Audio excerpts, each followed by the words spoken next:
Welcome to Field of View with Nerd Street Gamers, your weekly dose of gaming news. I'm Darth Mike coming to you live from Rift Town, and we got a bunch of scandalous news to get into this week, so let's hop in. It turns out that if you bill your game as a looter shooter, your players might just be a bit concerned with keeping their loot. That's a problem the Outriders developers are running into as they've shipped the game with a catastrophic bug. A bug that leads to players getting their entire inventories deleted. Now, the bug has something to do with the fact that the game stores a lot of information server side as opposed to client side, and it's leading to players to lose up to 100 hours of progress. That is brutal. Look, with any large AAA launch title, we do expect some degree of bugginess. It's just in the nature of game development. You don't really know what you're gonna get until you got thousands and thousands of people trying everything to break your game. But this is inexcusable. It defeats the purpose of playing the game. It is game breaking and potentially game killing. They're working on patches to update and fix this, but as long as this bug is in the game, it's functionally unplayable. On the subject of game-breaking exploits, we've got potential system-breaking exploits courtesy of the Source engine. According to reverse engineering group Secret Club, there are several exploits that leave your system vulnerable to code injection attacks. These are attacks whereby hackers can gain access to your system to either gain compromising data or potentially take control of your machine entirely. The way this works is through either game invites or community servers that then inject the code into your game, thus gaining access to your machine.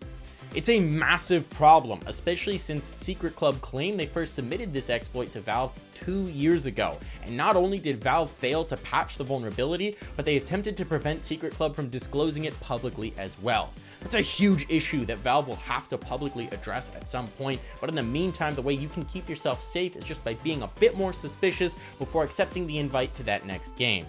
On a much lighter note, Age of Empires news. The Age of Empires team released a fan preview with a lot of information about Age of Empires 4, especially when to expect the game, fall of 2021, so just around the corner. We also got to see some of the new civilizations. Turns out the Mongols are making a return appearance and the Delhi Sultanate will be newly playable, and they're bringing along war elephants. Who doesn't love war elephants? And also some of the new gameplay direction. They want to make each civilization more asymmetrical, so they all have different playstyles and approaches to competition, and they don't all just feel like cookie cutters with slightly different units. It should be a lot of fun. I'm just excited for any new Age of Empires game. This is a franchise I grew up playing and sunk hundreds of hours into, and I can't wait to see a modern take on a classic, beloved game. Twitch has updated their personal conduct policy, specifically as it pertains to off-platform conduct. Now, this is a pretty big departure. They can now ban you for actions taken completely off-site, whereas before some aspect of your behavior needed to involve Twitch or its services. And this has some people who don't understand the Constitution crying foul. My First Amendment rights! Well, they don't really apply here. Twitch is a private company. They can choose who can or can't use their services. If someone is a terrible human being and they violate Twitch's very publicly available guidelines, they don't want them using the platform. If you're a mass murderer, I don't care how good you are at Super Mario speedruns, you don't need to be on the site.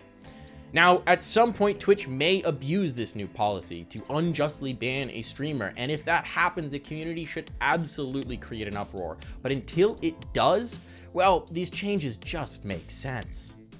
Nintendo President Shuntaro Furukawa has warned that there could be supply issues with the Nintendo Switch later on this year due to the ongoing semiconductor shortage. That's the same shortage that led to supply issues with the PlayStation 5, the Xbox Series X, and has made graphics cards harder to come by than gold bars. It's a huge issue for gamers and has really taken a time that should be a utopia for gaming, where we're all stuck inside, and added deprivations and issues to it. Now, Nintendo does have enough for their initial supply of Switches this year, but considering that we've heard rumors of an updated Switch Pro coming sometime in 2021, this could be a bit concerning for their global supply. So if you're trying to get a new console this year, well, good luck, and be fast on those internet shopping carts. That's it for this week on Field of View with Nerd Street Gamers, your weekly dose of gaming news. Now, I better log out of here before the server resets and I lose all my inventory. Again? Really?